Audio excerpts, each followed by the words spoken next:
এখন কই কওমি মাদ্রাসার আলেমরা, কওমি মাদ্রাসার হুজুররা? আমরা কিন্তু কওমি মাদ্রাসাকে অবহেলা করি না, অসম্মান করি না, কিন্তু এখন কথার কথা বলতে হচ্ছে। যে কওমি সংগঠন নির্বাচনের আগে বিএনপির সাথে জোটে গেল, সেই বিএনপি এমপি পার্লামেন্টে দাঁড়িয়ে বলতেছে কওমি মানে একটা গোষ্ঠী, আর বিএনপি কোনো গোষ্ঠীর জন্য কাজ করে না, সেই জন্য কওমি মাদ্রাসার জন্য কোনো বরাদ্দ নেই। এখন কি আপনারা খুশি? আপনাদের এই অবস্থা দেখা পার্লামেন্টের এই এমপির বক্তব্য শুই না আমরা কখনো খুশি না। কিন্তু আপনারা কওমিরা যে বারবার ভুল করেন, বারবার নিজেরা ভুল কইরা কইরা তার খেসারত পান, এটার দায় কে নেবে? এটার দায় কাকে দিবেন?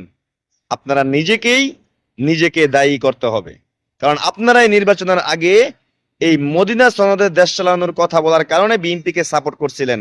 আজ তারাই আপনাদেরকে বলে একটা গোষ্ঠী, আর বিএনপি কোনো গোষ্ঠীকে সমর্থন করে না। এই জন্য কওমি মাদ্রাসার জন্য কোনো বরাদ্দ নাই।